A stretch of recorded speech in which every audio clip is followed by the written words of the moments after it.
یعنی کہہ میں یہ رہا ہوں کہ وزیر اعظم انوار اللہ کاکڑ کی صحیح کوریج امریکہ کے دورے کی بھی نہیں ہو سکی۔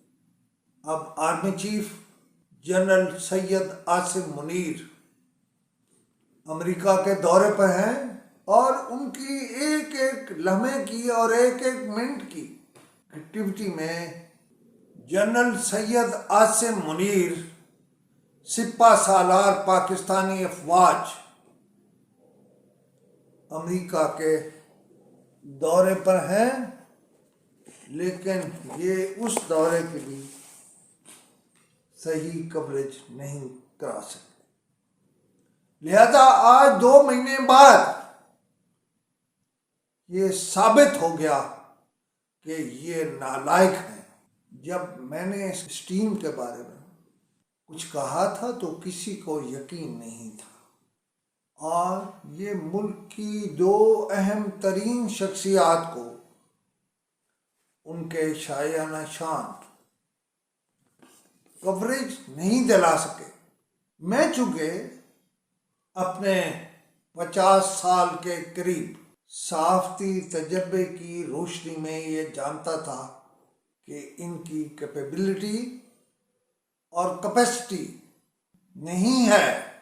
مجھے پی ٹی وی اسٹیٹ کا ادارہ ہے اور میری اس سے محبت ہے، لیکن مجھے کوئی غرض نہیں ہے۔ مجھے اندازہ تھا یہ ٹیم کام نہیں کرے گی یا نہیں کر سکتی جس کے لیے انہیں رکھا گیا ہے۔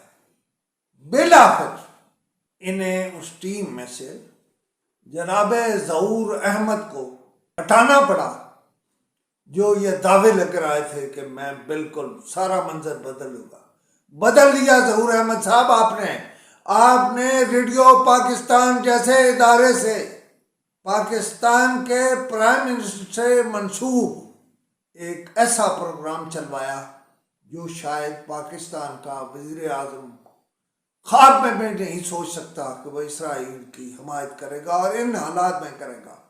غزہ میں مرتے ہوئے بچوں کے خون پر آپ نے یہ کام کیا۔ پھر آپ وہاں ایک بندہ لائے پی ٹی وی پر، اور آپ نے 2 ایسے پروگرام کیے جو خلاف واقعہ ہیں۔ سولنگی صاحب، میری آپ سے کوئی ذاتی دشمنی نہیں ہے، میں پاکستان کے لیے چیخ رہا ہوں اور کہہ رہا ہوں کہ سولنگی صاحب، یہ پاکستان ٹیلی ویژن پاکستان کے عوام کے پیسوں سے چلتا ہے۔ اسے آپ اگر چلنے دیتے تو شاید یہ روٹین میں چلتا رہتا، لیکن آپ اسے لائے جو آپ کے مفادات کا تحفظ کرنے والا ہے۔ آپ کے مفادات کے تحفظ کی مثال میں آپ کو یہ دے رہا ہوں۔ آپ نے کاغذوں میں تو اسے معطل کر رکھا ہے، لیکن آپ اسے سفارت خانوں میں ساتھ لے کر جاتے ہیں۔ آپ بتانا چاہتے ہیں کہ یہ میرا آدمی ہے۔ جناب سولنگی صاحب، پہلی بات تو یہ ہے کہ کوئی کسی کا نہیں ہوتا، اور دوسرا، اسٹیٹ کے معاملات میں جو ایسا کرتا ہے اسے فوراً دین اینڈ دیر سزا ملنی چاہیے۔ ریڈیو پاکستان میں جو کچھ ہوا، آپ نے وہاں ڈی جی کو جاننے کی بڑی کوشش کی۔ وہ تو وزیر اعظم پاکستان ہیں جنہوں نے ایکشن لیا۔ اب میں آپ سے یہ بھی کہنا چاہتا ہوں کہ جناب ظہور احمد نے جو کچھ کیا، پرائم منسٹر نے اسے بھیجا، آپ نے نہیں بھیجا۔ اور آپ جو مجھے کہہ رہے ہیں کہ ویڈیو اتار دیں، کیوں؟ میری ویڈیوز درست ہیں، میرا موقف درست ہے۔ میرے استادوں نے مجھے غلطی پر جم جانا نہیں سکھایا، بلکہ معذرت کرنا سکھایا ہے۔ لیکن اگر مجھ سے کوئی غلطی ہوئی ہے تو مجھے سمجھائیں اور بتائیں تو صحیح کہ ان ویڈیوز میں یا اس ویڈیو میں کون سی بات غلط تھی۔